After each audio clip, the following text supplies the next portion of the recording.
நான் இந்த பலிபீடத்தில் நிற்கும் போது நான் உணர்றேன், கர்த்தர் யாரோ ஒருத்தரிடத்துல தெளிவா பேசுறாரு. நீ முதல்ல வெளியே வா மகளே, வெளியே வா. எதுலேருந்து வெளியே வாங்கன்னா, யாருக்கும் தெரியாத ரகசிய பாவத்திலிருந்து நீங்க வெளியே வரணும். தெளிலாளுடைய வீட்டில் படுத்து கிடக்கிறத சிம்சோன் என்ன நினைச்சான் அப்படின்னு சொன்னா, எனக்கும் தெளிலாளுக்கும் மட்டும்தான் தெரியும்னு நினைச்சான்.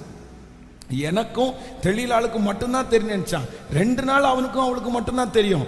ஆனா அவனுக்கே தெரியாம அவனுடைய வீட்டுக்கு பின்னாடி ஒருத்தங்க இருந்தாங்களா, ஒளிஞ்சிருந்தாங்களா, அவங்களுக்கு மறைக்க முடியலையா? 4 தாண்ட தாண்ட தாண்ட பார்த்தீங்க அப்படின்னு சொன்னா கொஞ்சம் கொஞ்சமா வெளியே வர ஆரம்பிச்சிருச்சு.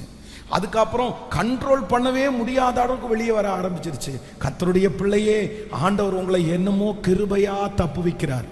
ஆண்டவர் உங்க மேல வச்சிருக்கிற அன்புனால தான் கர்த்தர் உங்களை தப்பு வைக்கிறார். உங்களை காமிச்சு கொடுக்க வேண்டான்னு ஆண்டவர் நினைக்கிறாரு.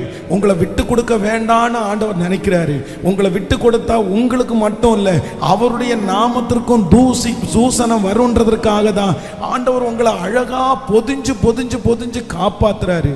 எத்தனை நாள் ஆண்டவர் உங்களை காப்பாத்துவாருன்னு தெரியல, எத்தனை நாள் அவரால் நமக்கு காப்பாற்ற முடியும்னு தெரியல. ஆனா அந்த கிருபையின் காலம் முடிகிறதுக்குள்ள, அந்த சூழ்நிலை முடிகிறதற்குள்ள, ஆண்டவர் வச்சிருக்கிற அந்த டைம் பீரியட் முடிகிறதற்குள்ள ஒரு தேவனுடைய பிள்ளை நீங்க மாறிட்டீங்கன்னா, யாருக்கும் தெரியாமலே இந்த காரியத்தை கர்த்தர் மூடி, அவருக்கும் உங்களுக்கும் தெரிஞ்சு அப்படியே மூடி மறைச்சிருவாரு. அதுல நீங்க ரட்சிக்கப்படுவீங்க, அதுல நீங்க விடுதலை ஆயிருவீங்க. நான் நம்புறேன், அவருக்கும் நமக்கும் தெரிகிற வரைக்கும் நமக்கு பிரச்சனையே இல்லை. ஏன்னா அவரை மாதிரி ஒரு நல்லவர் வேற ஒருவரும் இல்லை. அவர் மன்னிக்கிற தேவன் மட்டுமல்ல, அவர் மறக்கிற தேவனும் கூட. அவர் என்ன மன்னிச்சாரு, மன்னிச்ச உடனே நான் செஞ்ச பாவத்தை எல்லாம் அவர் மறக்கிறாரு.